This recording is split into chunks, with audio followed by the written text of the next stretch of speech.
ఓం శ్రీ గురుభ్యో నమః. ఓం శ్రీ మాత్రే నమః. అంగారక గ్రహము మే 11వ తారీఖు నుంచి జూన్ 20వ తారీఖు వరకు కూడా అంగారక గ్రహము మేషరాశిలో సంచారం చేయడం జరుగుతుంది. అంటే స్వక్షేత్రంలో సంవత్సరం తర్వాత మళ్ళీ మేషరాశిలోకి కుజుడి యొక్క ప్రవేశం జరుగుతుంది. అంటే మే 11వ తారీఖున 12:30 నుంచి ప్రారంభమవుతుంది. జూన్ 20వ తారీఖు రాత్రి 11:58 వరకు ఉంటుంది. సంవత్సరం తర్వాత మళ్ళీ మేషరాశిలోకి కుజుడి యొక్క సంచారం వల్ల ద్వాదశ రాశుల వాళ్ళకి ఎలాంటి ఫలితాలు జరగబోతున్నాయి తెలుసుకునే ముందు కుజుడి యొక్క కారకత్వాలు ఏమిటి అంటే సత్వ భూ ప్రాకార రోగ వ్రణ సాహస శస్త్ర అగ్ని సందర్శనోత్పాటన భాతృక కుజ అంటారు. అంటే భూ సంబంధ వ్యవహారాలు, కోర్టులు, రియల్ ఎస్టేటు, అన్నదమ్ముల మధ్యలో సమస్యలు, శారీరక బాధలు, కెమికల్ కంపెనీలు, మిషనరీ, మార్కెటింగు, భూమి, ఇళ్ల నిర్మాణము, న్యాయస్థానము, న్యాయవాదులు, జడ్జీలు, రక్షక భటులు, అలానే సైన్యము, మేనేజ్మెంటు, భూములు, రియల్ ఎస్టేటు, కన్స్ట్రక్షను, మేస్త్రీలు, యంత్ర సంబంధమైన మిషన్లు, మెకానికల్ ఇంజనీర్సు, అలానే ఆరోగ్యపరంగా ఉండే ఇబ్బందులు, వాహన ప్రమాదాలు, అగ్ని భయాలు అనేవి కూడా కుజుడి యొక్క కారకత్వాల్లో భాగం. అంటే కుజుడు ఏ విధంగా ఉండబోతున్నాడు ఇవన్నీ కూడా గోచారరీత్యా చెప్పబడే ఫలితాలంటారు. మరి స్వక్షేత్రంలో మేషరాశిలో సంవత్సరం తర్వాత మళ్ళీ ఆ కుజుడు మేషరాశిలోకి అశ్విని నక్షత్రం 1వ పాదంలో ప్రవేశం జరుగుతుంటుంది. ఏ విధంగా ఉండబోతుంది, ద్వాదశ రాశుల వాళ్ళకి ఏ విధంగా ఉండబోతుంది? సహజంగా గోచారరీత్యా ఏమిటంటే తనున్న రాశి దగ్గర నుంచి 3, 6, 11 స్థానాల్లో కుజుడు మంచి చేస్తాడు, సుఫలితాన్ని ఇస్తాడు. మిగతావి మిశ్రమైన ఫలితాలు, మిగతావి చెడు ఫలితాలు వచ్చే అవకాశం ఒకటి ఉంటుంది. అయితే మేషాది ద్వాదశ రాశుల వాళ్ళకి అంగారకుడి యొక్క ఫలితం ఏ విధంగా ఉందో ఒక్కసారి తెలుసుకుందాం. సింహరాశి వారికి అంగారకుడి యొక్క ఫలితం ఏ విధంగా ఉండబోతుంది అంటే ఇక్కడ చతుర్థాధిపతి అయ్యాడు. అలానే భాగ్యాధిపతి అయిన కుజుడు భాగ్యస్థానంలో ఉండటం వల్ల ఎలాంటి ఫలితాలు జరగబోతున్నాయి? భాగ్యస్థానంలో ఉండటం వల్ల అన్న వస్త్రాలకి కొన్ని ఇబ్బందులు కలిగే అవకాశాలు, అంటే సకాలంలో భోజనం చేయలేకపోవటం, అంటే భోజనం లేదని కాదు ఇక్కడ, అంటే ఏదో ప్రయాణాలు, ఏదో మర్చిపోవటము, సకాలంలో భోజనం చేయలేకపోవడం, గ్యాస్ ట్రబుల్స్ సంబంధించిన బాగా పెరగటం ఒకటి. అలానే ఆరోగ్యపరంగా కొద్ది జాగ్రత్తగా ఉండాలి. దీర్ఘకాలిక వ్యాధులు ఉన్నవాళ్ళు, అలానే అలాంటి వ్యాధులు రాకుండా కూడా చూసుకోవాలి. తండ్రి యొక్క ఆరోగ్య విషయంలో కొంత శ్రద్ధ పెట్టడం, అలా బంధుమిత్రులతోటి, భార్యా పిల్లలతో విరోధ భావాలు రాకుండా చూసుకోవాలి. ఎంత డబ్బులు వచ్చినా కూడా కొంత చేతికి అందకుండా ఉండటం, పనులలో కొంత ఆలస్యం జరగటం, దగ్గరకు వచ్చినట్టు వచ్చి పనులు వెనక్కి వెళ్ళిపోవటం, పాత బాకీలు తీర్చలేకపోవటం, రుణ బాధలు బాగా ఎక్కువగా ఉండటం, వాహన ప్రమాదాలు, ఎవరితో మనం మంచి చెప్పినా కూడా వాళ్ళకి మీ వైపు చెడ్డగా ఆలోచన చేసేవాళ్ళు ఎక్కువ మంది ఉంటారు. అంటే మనం ఎంత మంచి చెప్పాలన్నా, ఒక పాజిటివ్ చెప్పాలన్నా, వాళ్ళకి ఎంత హెల్ప్ చేసినా కూడా ఆ హెల్ప్ అనేది హెల్ప్ చేసినా కూడా వాళ్ళు అనవసరంగా మీ మీద బ్లేమ్ చేసే అవకాశాలు ఎక్కువ ఉంటాయి. అంటే మీ ద్వారా బాగుపడే వాళ్ళే బాగుంటారు కానీ మీరు బాగుపడలేకపోతారు. అందువల్ల చాలా జాగ్రత్తగా ఆలోచన చేసి ముందుకు వెళ్ళాలి. అంటే మీకు శ్రమకు తగ్గట్టుగా గుర్తింపు అనేది కొంత లభించదు. కొద్ది జాగ్రత్త వ్యవహరించి ముందుకు వెళ్ళాలి. అధిక ప్రయాణాల వల్ల కూడా కొంత ఇబ్బందులు కలుగుతూ ఉంటాయి. ఎవరితో పడితే వాళ్ళతో మాట్లాడొద్దండి, చాలా జాగ్రత్త వ్యవహరించండి. విద్యార్థులకు అనుకూలంగా ఉంటుంది. అలానే రియల్ ఎస్టేటు, కన్స్ట్రక్షన్ చేస్తున్న వ్యక్తులకు బాగుంటుంది. పొలాలు, ఇళ్ళు కూడా కొనుగోలు చేసే అవకాశాలు బాగా ఎక్కువ ఉంటాయి. అంటే అన్ని విషయాల్లో కూడా కొద్దిగా అనుకూలంగా ఉంటుంది. కానీ ప్రతి పనిలో కూడా కొంత జాగ్రత్త వ్యవహరించి ముందుకెళ్తే సరిపోతుంది. అయితే లాభాల బాటలోనే ఉంటారు. ఫైనాన్షియల్ పరంగా ఉండే డెవలప్మెంట్ అనేది బాగుంటుంది. ఆర్థిక సమస్యలు అనేవి ఉండవు, కానీ విరోధ భావాలు కలిగే అవకాశాలు బాగా ఎక్కువ ఉంటాయి. బాకీల విషయంలో వచ్చేటప్పటికల్లా డబ్బులు ఉంటాయి, బాకీలు తీర్చలేరు. అంటే ఏదో రకంగా ఒక డబ్బు అనేది ఖర్చు అవుతుంది. అంటే ఇన్కమ్ గ్రోత్ అవుతుంది. ఆ ఇన్కమ్ గ్రోత్ అయినా ఏదో విషయంలో డబ్బులు ఖర్చు అవుతుంటాయి. ఆ విషయాలు కొంత బాకీలని ఫస్ట్ ప్రయారిటీ ఇవ్వండి. బాకీలు తీర్చుకొని ముందుకెళ్తే మనకు మంచి జరుగుతుంది. కొన్ని నేను పరిహారాలు చెప్పబోతున్నా, ఆ పరిహారాలు మీరు పాటించండి, మీకు మంచి జరుగుతుంది. కుజగ్రహం వల్ల కొన్ని రాసుల వాళ్ళకి మంచి, కొన్ని రాసుల వాళ్ళకి చెడు జరగటం అనేది జరుగుతూ ఉంటుంది. అయితే భయభ్రాంతులు చెందాల్సిన పని లేదు. జన్మ జాతకం వేరు, గోచారం వేరు. జన్మ జాతకంలో ఏమిటనంటే చాలామంది కుజదోషం అని భయపడుతూ ఉంటుంటారు. మనకి యాక్చువల్గా ఏమిటనంటే ఏదైతే కుజదోషం గురించి బాధపడుతున్న వ్యక్తులకి 13 నక్షత్రాల వాళ్ళకి కుజదోషం వర్తించదు. కొన్ని లగ్నాల వాళ్ళకి, కొన్ని రాసుల వాళ్ళకి కూడా కుజదోషం అనేది వర్తించదు. అసలు ఏ నక్షత్రాల వాళ్ళకి వర్తించదు, ఏ లగ్నాల వాళ్ళకి, ఏ రాసుల వాళ్ళకి వర్తించదు అనేది చాలా ఇంపార్టెంట్ పాయింట్ ఇందులో. అయితే అది జన్మజాతకం చూసినప్పుడు వాళ్ళకి ఏ నక్షత్రం అవుతుందో మనం చూసుకొని దాన్ని చెప్పొచ్చు.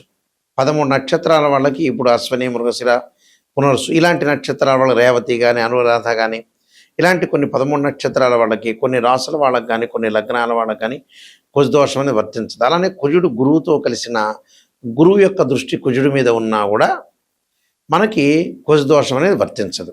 కాబట్టి ఇది గమనించాలి. ఇది జన్మ జాతకం. అయితే మనం ప్రస్తుతం చెప్తున్నది ఏంటంటే గోచారం.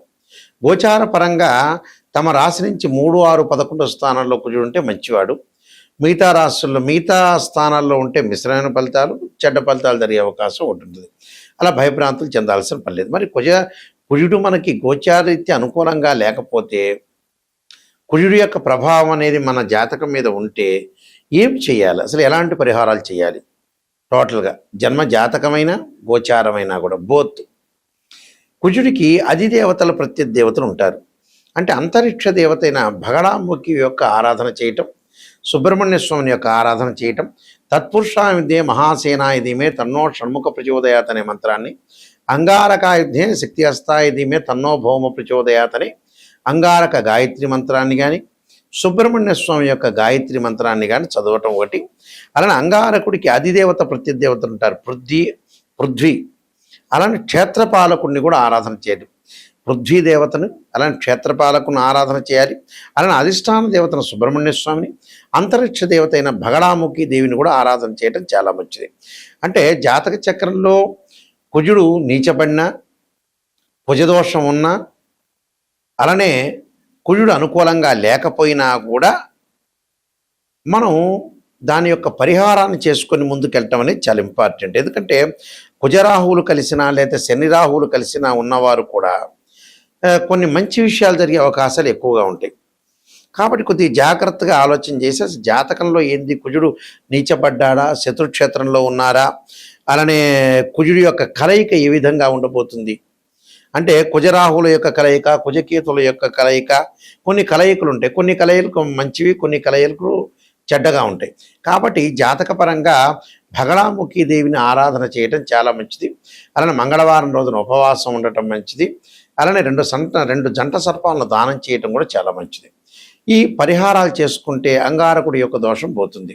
అలానే అంగారక పాశుపతాస రుద్రాభిషేకం కూడా ఉంటుంది. అది కూడా చేసుకోవటం వల్ల కూడా చాలా మంచి జరుగుతుంది. అలానే అంగారకుడు మనకి నవగ్రహాల్లో అంగారకుడు ఉంటారు. అంగారకుడికి కూడా ఖచ్చితంగా పంచామృతంతో, పండ్ల రసంతో, చెరుకు రసంతో అభిషేకం చేయటం, అలానే కందులు, ఎర్రని వస్త్రము, ఎర్రని పూలు, ఎర్రని ధాన్యం, ఎర్రని కందిపప్పు దానం చేయటం చాలా మంచిది. దానివల్ల కూడా కుజదోషం అనేది తొలగిపోతుంది. కానీ చాలామంది కూడా మధ్యన కుజదోషం అంటారు. వాళ్ళ జన్మ గోచారీత్యా కాకుండా బర్త్ చార్ట్ ప్రకారంగా 2, 4, 7, 8, 12 స్థానాల్లో ఉంటే దాన్ని కుజదోషం అంటారు. కానీ 13 నక్షత్రాల కుజదోషం వర్తించదు. కొన్ని రాసుల వాళ్ళకి, కొన్ని లగ్నాల వాళ్ళకి కూడా కుజదోషం వర్తించదు. అది గమనించాలి. అది జన్మజాతకాన్ని చూస్తే మనకు తెలుస్తుంది.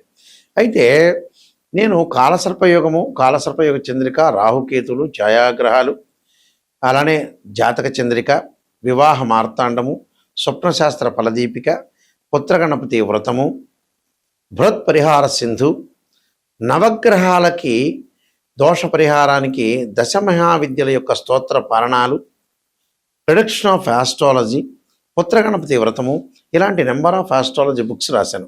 అలానే సర్వదేవతా గోత్రపులు పార్ట్ 1, పార్ట్ 2. అయితే రాజమండ్రి మోహన్ పబ్లికేషన్ వాళ్ళకి దగ్గర ఇవన్నీ కూడా పుస్తకాలు దొరుకుతాయి. వాళ్ళే ఇవన్నీ కూడా పబ్లికేషన్ చేసింది. లేకపోతే నా దగ్గర కూడా ఈ పుస్తకాలన్నీ కూడా దొరుకుతాయి. అయితే మా వెబ్సైట్ www.nayakanti.com, www.nayakanti.in చూడండి. ఎందుకంటే జాతకాన్ని వాస్తవంగా ఏంటంటే ఏ జాతకాన్ని మీరు చెప్పించుకునేటప్పుడైనా కూడా కొన్ని విషయాలు మీరు గ్రహించాలి. అంటే ఉన్న వాస్తవాన్ని వివరించడం అనేది చాలా ఇంపార్టెంట్. జాతకం ఏదో చెప్పించుకున్నామంటే చెప్పించుకున్నాం అనేది కాదు. ఒక వివాహానికి ఒక అబ్బాయికి కానీ అమ్మాయికి కానీ వివాహం చూడాలంటే ఖచ్చితంగా రాశిచక్రము, నవాంశము, భావచక్రము, దశలు అంతర్దశలను చాలా ఇంపార్టెంట్. సంతానం కలగట్లేదా అనంటే రాశిచక్రము, సప్తమాంశచక్రము, భావచక్రము, దశలు అంతర్దశలు. వృత్తిపరంగా ఇబ్బందులు కలుగుతున్నాయా? రాశిచక్రము, దశమాంశము, భావచక్రము, దశలు అంతర్దశలు. అంటే ప్రతిదానికి కూడా డివిజనబుల్ చార్ట్స్ అనేవి ఉంటాయి. ఆ డివిజనబుల్ చార్ట్స్ కూడా మ్యాథమెటికల్ క్యాలిక్యులేషన్ వేసి ఉచ్చ నీచ స్థానాలు, ద్వాదశ భావాధిపతులు, రాస్యాధిపతులు, ఆ గడిలో ఏదైతే గ్రహం ఉంటుందో దాన్ని మూడింటిని కూడా అనాలిసిస్ చేయాలి. సహజంగా ఏంటంటే భావాధిపతులు అంటే ఏంటంటే మీకు పరిభాషలో చెప్పాలంటే ఇంటి ఓనర్ అని అర్థం. రాస్యాధిపతి అని అంటే ఏమిటంటే బిల్డరు అని అర్థం. ఆ గ్రహం ఏదైతే దానిలో ఆ గ్రహం ఉందో ఆయన రెంట్కు ఉన్నట్టు అర్థం. అంటే ఇవన్నీ కూడా ద్వాదశ భావాధిపతులు. అంటే తను భావానికి రవి అని, ద్వితీయ భావానికి గురువు అని, తృతీయ భావానికి సోదరుడని, చతుర్థ భావానికి చంద్రుడని, పంచమ భావానికి గురువు అని, సోదర భావానికి కుజుడని, సప్తమ భావానికి శుక్రుడని, ఇలా ద్వాదశ భావాలు ఉంటాయి. ద్వాదశ భావాలు ఉచ్చ నీచలు. ఉదాహరణకి డిగ్రీల్లో కూడా క్యాలిక్యులేషన్ చాలా ఇంపార్టెంట్. ఎక్కడ నీచ ఉంటాడు, ఎక్కడ పరమ నీచ ఉంటాడు. మకర రాశి గురువు సహజంగా ఏంటంటే నీచ 5 డిగ్రీల వరకు నీచ, తర్వాత పరమనీచ. ఇలాగా ఏదైతే కుజుడు ఎక్కడ ఉచ్చ స్థానంలో ఉంటాడు, ఎక్కడ నీచ స్థానం, దాని యొక్క స్వక్షేత్రం ఏంటి అనేవన్నీ కూడా ఆలోచన చేయాలి. ఆలోచన చేసి ఎక్కడ మనకి నీచం ఉంటాడు, ఎక్కడ ఉచ్చలో ఉంటాడు. సహజంగా మకరం అనేది మకరము, కర్కాటక రాశులు తీసుకుంటే నీచ ఉచ్చ స్థానాలు కుజుడికి. అలానే మేష వృశ్చిక స్థానాలు కుజుడికి స్వక్షేత్రాలు. ఇలాంటివన్నీ కూడా గమనించాలి, ఎన్ని డిగ్రీల్లో ఎంతవరకు ఉంటుందని. కాబట్టి ఖచ్చితంగా మీరు ఎక్కడో ఏదో విషయాన్ని ఆలోచన చేసి నిజాన్ని తెలుసుకుంటేనే మంచి జరిగే అవకాశం ఉంటుంది. ఎవరైనా సరే నన్ను అప్రోచ్ అయ్యేవాళ్ళు నిజాన్ని తెలుసుకోవడానికి మాత్రమే ఫోన్ చేయండి. ఎప్పుడు కూడా నిజంగా నెగిటివ్ తెలుసుకుంటేనే, నిజంగా భగవంతుడు సాక్షిగా నెగిటివ్ తెలుసుకుంటేనే పాజిటివ్ అయ్యే అవకాశం ఉంటుంది. కేవలం గురువుగారండి మేమొక్కళ్ళమే కాదు, ఎవరినైనా సరే మీరు ఆస్ట్రాలజీ అప్రోచ్ అయ్యేటప్పుడు గురువుగారు నిజాన్ని చెప్పండి, ఎక్కడైతే నెగిటివ్ ఉంటుందో ఆ నెగిటివ్ చెప్పండి, మేము పాజిటివ్ చేసుకుంటాం, దాని పరిహారాలు చెప్పండి. ఎందుకంటే జీవితం అనేది ఎక్కువగా లేదు. 55 ఏళ్ళు 60 ఏళ్ళు రాగానే బోనస్ మార్కులతోనే మనిషి బతుకుతూ ఉంటాడు. తొందరగా పిల్లల యొక్క పెళ్ళిళ్ళు కానీ, చదువులు కానీ అన్నీ కూడా టోటల్గా కంప్లీట్ చేసుకొని ముందుకు వెళ్ళాలి. చేసుకుంటేనే మన లైఫ్ అనేది మనం లీడ్ చేయగలుగుతాం. ఉన్న నిజాన్ని నేను చెబుతున్నాను. ఎందుకంటే నిజం తెలుసుకోవటం అనేది చాలా మీరు ఇంపార్టెంట్. నా ధర్మం కూడా నిజాన్ని చెప్పటమే. కాబట్టి ఎవరైనా సరే నాయకంటి మల్లికార్జున శర్మ గారిని అప్రోచ్ అయ్యేవాళ్ళు నిజం తెలుసుకోండి. నా ద్వారా బాగుపడితే నేను చాలా సంతోషిస్తాను. ఎందుకంటే ఏదైనా సరే బాగుపడటం మనిషి కావాలి. ఖచ్చితంగా మీరు నెగిటివ్ని పాజిటివ్ చేసుకోవటం ఎలాగా ఆలోచన చేయండి. టైం అనేది మనిషికి లేదు. టైంను వాల్యూ చూసుకోండి. బ్రెయిన్ మెచ్యూరిటీ వాల్యూస్ పెంచుకోండి. డెవలప్మెంట్ అనేది కాండి. మీ అందరికీ కూడా మంచి జరగని ఆశిస్తూ, శ్రీ పరమేశ్వరుడు యొక్క కరుణాకటాక్షం ఉండాలని ఆశిస్తూ, సర్వే జనా సుఖినో భవంతు.